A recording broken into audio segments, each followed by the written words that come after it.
അങ്ങനെ 2.5 വർഷത്തെ പ്രവാസത്തിന് ശേഷം നാട്ടിലേക്ക് പ്രിയപ്പെട്ടവരെ കാണാൻ വേണ്ടിയിട്ട് ഓടുകയാണ് കേട്ടോ ഇവിടെ നിന്ന്.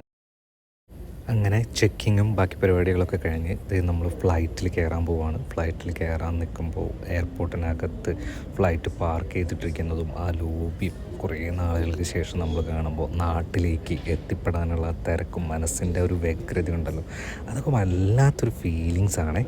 അത് നമ്മളെപ്പോലെ തന്നെ ഒത്തിരി പേര് നമ്മുടെ ഫ്രണ്ടിൽ നിൽക്കുന്നുണ്ട്. അപ്പോൾ നമ്മൾ അതിൻ്റെ കൂടെ നമ്മളിത് പോകാനുള്ള ഫ്ലൈറ്റൊക്കെ അവിടെ ഉണ്ട് കേട്ടോ. അങ്ങനെ ഏറ്റവും അവസാനം നമ്മൾ നാട്ടിലിറങ്ങിയപ്പോൾ ഓണമൊക്കെ സ്റ്റാർട്ട് ചെയ്തു കേട്ടോ. നമ്മുടെ കുഞ്ഞിപ്പെണ്ണ് പൂക്കളൊക്കെ ഇട്ടുകൊണ്ടിരിക്കുകയാണ്. ഒന്നും നമ്മൾ പറയുന്നില്ല, അവൾ തന്നെ എല്ലാം ഒറ്റയ്ക്ക് ചെയ്യാൻ കേട്ടോ. അതൊക്കെ കാണുമ്പോൾ ഭയങ്കര സന്തോഷമാണ് മനസ്സിൽ. നമ്മളായിരുന്നു ചെയ്തുകൊണ്ടിരുന്നത്. കുറച്ച് ഹാപ്പി മൊമെൻറ്റ്സ് ഉണ്ടായിരുന്നു. അത് നമ്മളപ്പോൾ ഫോട്ടോയിൽ പകർത്തിയിട്ടോ. കഴിഞ്ഞപ്പോൾ നമുക്ക് കുറച്ച് ഗസ്റ്റൊക്കെ ഉണ്ടായിരുന്നു, നമ്മുടെ പ്രിയപ്പെട്ടവർ, ഒരുപാട് വർഷത്തിന് ശേഷം കാണുന്ന കുറേ ആൾക്കാർ.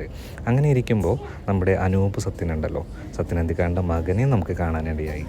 നമ്മൾ ചേട്ടന്മാരും ഫ്രണ്ട്സൊക്കെ കൂടിയിട്ട് നമ്മുടെ അടുത്തുള്ള കുളക്കടവിൽ ഇരിക്കുന്നൊരു പരിപാടിയാണ് ഇത്.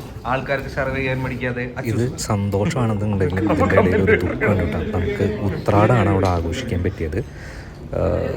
ഓണത്തിൻ്റെ അന്ന് തിരിച്ചു പോരേണ്ടി വന്നു കേട്ടോ. അപ്പോൾ കണ്ടിട്ട് അഭിപ്രായം പറയൂ കേട്ടോ.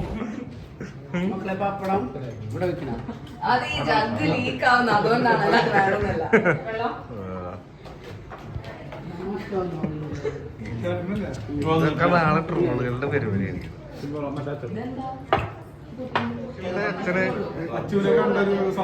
സന്തോഷം. ഈ ബിരിയാണി മൊത്തം പാവം ഉണ്ടാക്കിയതാട്ടെ. രാവിലെ 5 മണി തൊട്ടിട്ട് കഷ്ടപ്പെട്ടിട്ട് ഉണ്ടാക്കിയ ആളാണ്. താങ്കൾ എന്തായിരുന്നു ഉണ്ടാക്കിയേ? ഓക്കെ. അമ്മ എന്താ ചെയ്യണേ? ബിരിയാണി കഴിക്കാത്തവർക്ക് ചോറ് അല്ലേ? ഇത് നമ്മുടെ സ്വന്തം മാമി. ഇങ്ങനെ ഹായ്.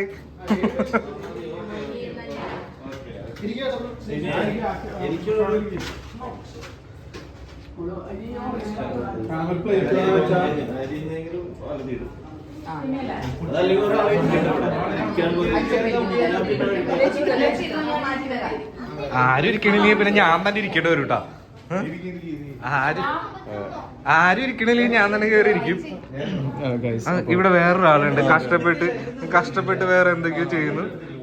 സാറ് നമുക്ക് മുതിർന്ന ആൾക്കാർക്കൊക്കെ ബിരിയാണി കൊടുത്തിട്ട് നമുക്ക് കുറച്ച് കഴിഞ്ഞിട്ട് കഴിക്കാം അല്ലേ? ഓക്കെ. അച്ചു അതൊക്കെ പോട്ടെ, ഈ ഓണത്തെ കുറിച്ച് അച്ഛന് എന്താണ് പറയാനുള്ളത്? നാണം വരും. ഈ ഓണത്തിനെ കുറിച്ചിട്ട് അച്ഛന് എന്താണ് പറയാനുള്ളത്? ഈ ഓണം അടിപൊളി ഓണമാണ്. ഈ ഒരു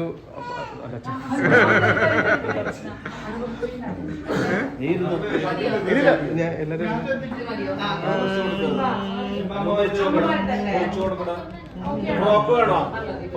എടുത്ത് കൊടുക്കുക.